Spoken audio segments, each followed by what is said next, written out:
Who did you trust completely only to have them betray you? Story 1. My mom repeatedly told private information about my life and things I was going through to other family members and her friends, even when I specifically asked her not to, for many reasons. Among them, the fact that I didn't get along with these family members at all. A lot of these people were gossips, and I knew would spread my business around like hot butter.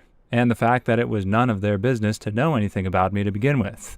And she promised she wouldn't repeat any of it. Well, so much of that. It got to the point that I stopped telling her anything at all, and it's now a big issue because she's hurt that I never told her anything and that I flat out told her I didn't trust her. She acts like she doesn't understand why I would be angry about it, and the really crappy thing is that she's the exact same way I am. Constantly demands that I never repeat any of her business to others and is really private. But the only difference is that I've never repeated any of her business to other people. If I had done what she did and told people, family or friends or whoever, the things she told about me, she would disown me and never speak to me again. But somehow it's okay that she does it. Story 2. My best friend and ex-boyfriend. She had broken up with her boyfriend mainly because she cheated on him and tried to think of every possible way to make him jealous. To do that, she told me, not asked, but straight up told me, she was going to use my boyfriend to make him jealous. Naturally, I was like, please don't. Less than 5 minutes later, she was literally hanging all over my boyfriend. Her ex was there because we all shared the same circle of friends, and we were watching a movie. With her in my boyfriend's lap, with me sitting right next to them, fuming my head off. I didn't stick around long after that. I snuck out of the house, alerting only one other friend I was leaving. An hour later, I got called back by her ex-boyfriend, and I got to witness him rip both my best friend and ex a new butthole. He said something along the lines of, "The only one who was hurt here tonight was your ex." It just reminded me what a huge freaking horse you are. My best friend and ex slept with each other the following night. I left the day after that. Story 3. When I was around 11 or 12, I agreed to go play basketball with my supposed best friend on a certain day, only to remember that I had already made plans with another good friend of mine. Said best friend then proceeded to write my mom's phone number on several displays at various bus stops and whatnot, with the message that, if you're looking for some horse to sleep with, they should call yada yada yada. Oh, and you can also get drugs. This was one of the 2 times I got into a fist fight as a kid. The other time is more recent and follows the typical met girl, fell for a girl, and dated scheme. Then after me confessing my love, and I was head over heels in love, mind you, she strung me along for a bit without giving me an answer. On Christmas, I then found out that she was sleeping with a friend of mine for about 2 months. Needless to say, neither of them is in my life anymore. Ramona is a freaking D-bag. Story 4. This might be pretty dumb, comparatively speaking, but when I was in high school, I had some troubles with getting a prom date. Junior year, my prom date got sick and ended up coming to take pictures in her dress, but then left before the actual event. There were some rumors that the sickness was fake, but that's not important. Anyway, my senior year, I decided to ask out someone I was pretty sure was going to say yes. The last thing I wanted was to go to prom without a date again. Being that it was high school, I had to plan an entire scheme to try and ask her out in a cute way. My personal plan involved getting a local singer to help out. On the night that I was supposed to implement my plan, a friend of mine talked me out of it. He told me that it would be better if I just did something simple, like talk to her after lunch. So I ditched my plan and decided to ask her out the next day without any of the bells and whistles. That morning, my friend asked her to prom before I got to school. I was devastated at the time. I felt like the world's biggest dumb guy for taking his advice. Story 5. My ex-in-laws. After I left my ex, they took me and my kid in while I looked for an apartment and continued to offer help. Help finding furniture, looking after my kid for a few hours occasionally, that kind of thing. After I moved out, and I thought it was because they genuinely wanted to help. Until Child Protection contacted me and told me that my ex-in-laws had made numerous child abuse and neglect reports. For instance, they reported that I was neglecting and not wanting to care for my child when they would ask to spend a few hours with her. They wrote a letter to the social workers asking about the possibility of them adopting her. Culminated in them getting a doctor friend to write a report saying I physically abuse her and her life is in danger. And once the hospital ruled that out, took her to get examined, and spent 3 days there, they decided to say it's assault. After that was ruled out, they pretended it was all my ex's idea. Never will trust them again, and really hope my kid will never spend time with them again, but that's not my decision to make. Story 6. Freaking Sarah. Let me begin by saying that I didn't really have friends in middle school, and that I was emotionally and physically abused, moved around from school to school, and even homeschooled.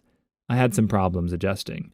On top of this, I was dealing with the fact that my mom's friend, who she used to leave me with, had abused me, and I had never told anyone for fear of being punished. Long story short, my stepdad gave away my toys when I was 5 because my cousin, who had also been abused, talked me into doing some stuff. So, enter Sarah. Sarah basically pretends to be my friend. We get to talking, and she asks me if I've ever slept with anyone. And it all came out. I was so desperate for a friend that I told her what happened to me. She then proceeds to go to school the following day and tell everyone how pathetic I am, and how I was lying because children can't get erections. Needless to say, if I didn't have trust issues before, I did after that. Story 7. A throwaway for obvious reasons, but talking about this story is helpful for me. When I was younger, my best friend passed away in a car accident. He was in the car with his mom on his way to see me. Apparently, they were arguing about him coming to see me. His mom didn't like me. He was in the hospital before he passed away, and I went to see him. When there, his mom yelled at me and screamed at me to get out, saying it was my fault. A bunch of other people sided with her for no reason.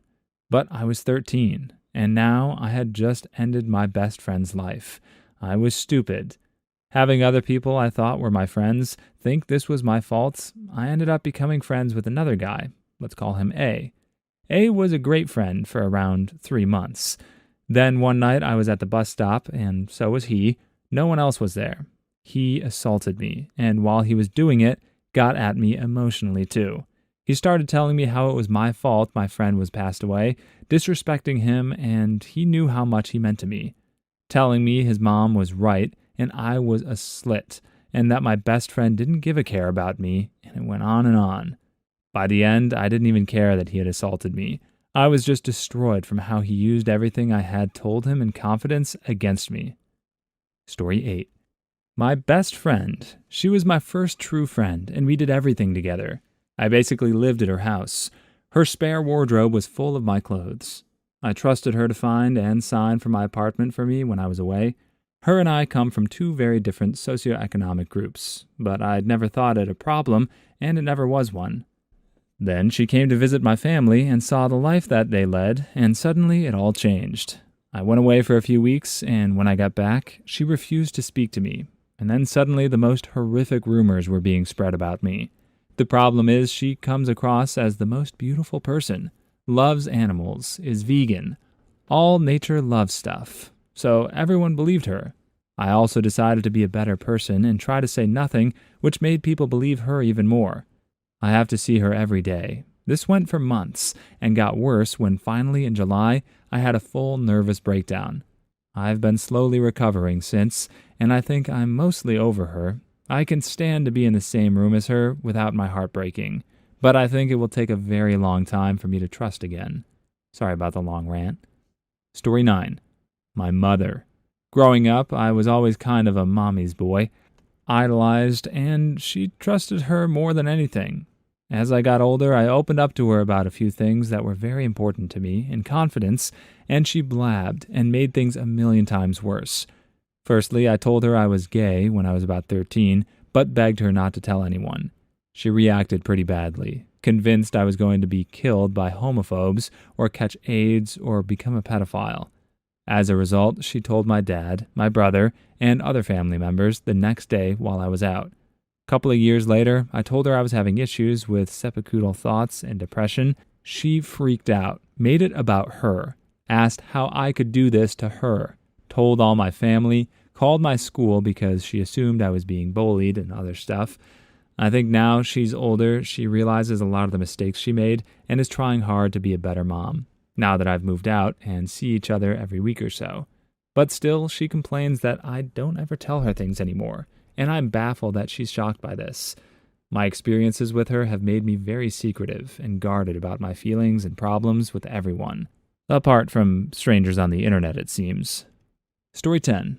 Throwaway for obvious reasons. I was 10 years old, and I think it was around summer vacation.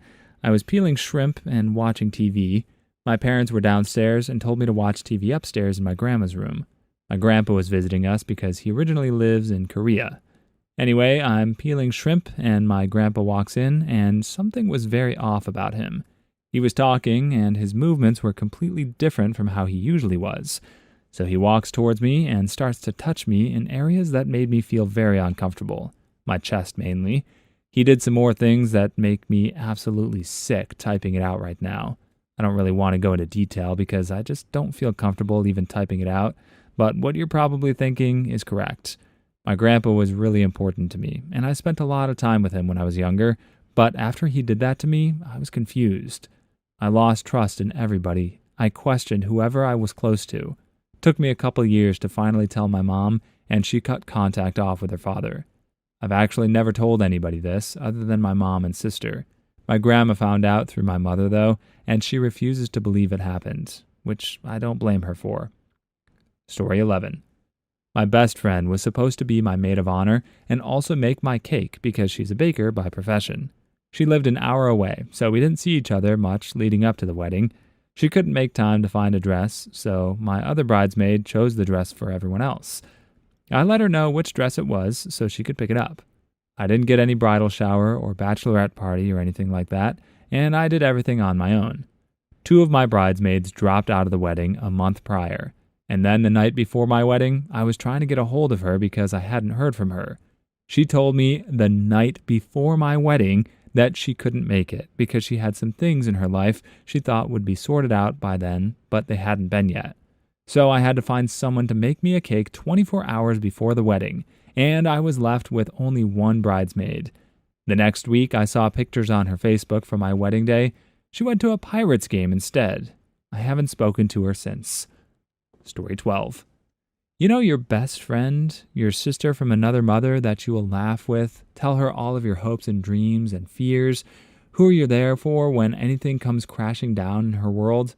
When my world crashed, she went to my soon-to-be ex and told him that she was remaining my friend to keep an eye on me and would be readily available for him to have in court to testify for him so I'd lose my kids. Turned out that she felt she wasn't getting enough gossip of my life to spread around at work. We worked together as well, so she figured she'd have more of the scoop if she worked it from both sides. You know how I found out?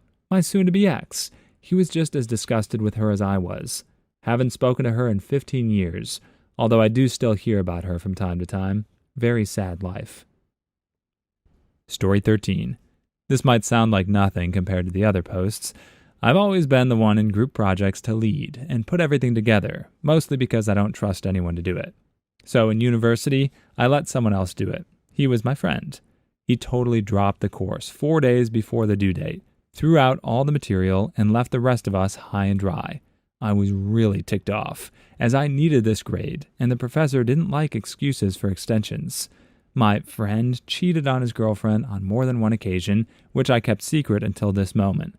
I planted a bra in his place for the girlfriend to find. She broke up with him. Story 14. My ex-boyfriend and I talked about moving in together. We looked at houses for a while and finally settled on one. He convinced me to go ahead and get rid of my apartment and sell all of my furniture, dishes, small appliances, etc., and use that money to cover utility deposits on the new place because we would be using his furnishings at the new house. We wouldn't need mine. Okay, done deal. All my stuff is sold.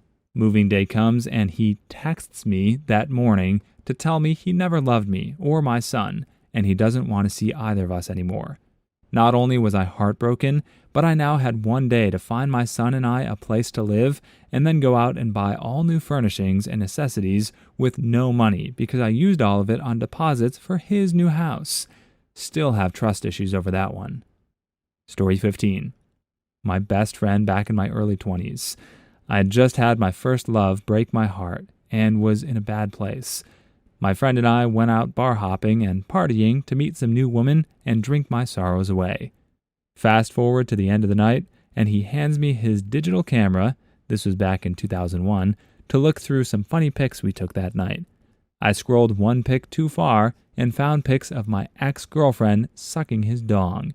That was difficult. Story 16. My really first serious boyfriend, totally broken person. Mom was an addict, didn't know who his dad was until he was 10. I wanted to help him so badly. He used me. He stole so much money from me, and I was just his derpy significant other who didn't do drugs and worked full-time to support us both. He cheated on me with someone like him. Then they eventually turned on each other. I think he's still a piece of doo-doo addict. I'm working my way through grad school. Screw you, Jake. You're a loser and a butthole. Story 17. My best friend in high school, I had just moved to the school a few months prior and didn't know many people, but she was the one person I thought I could trust. That same year, I was diagnosed with a cancerous bone tumor and told her, but asked her not to tell anyone else, of course. I left for a few months to get some surgeries and treatment and came back to her, telling everyone that I had passed away.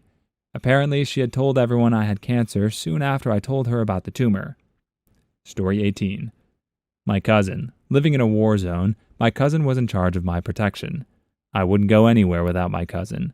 Long story short, he met with some terrorists and set me up to be kidnapped. After a few days of being kidnapped, my parents paid the ransom of $150,000. The agreement was 50-50 between my cousin and the group. After a few months, we found out, after digging through and piecing together how the setup went. Please leave your stories in the comments. I'd love to make a video of them in the future. Also, don't forget to like and subscribe.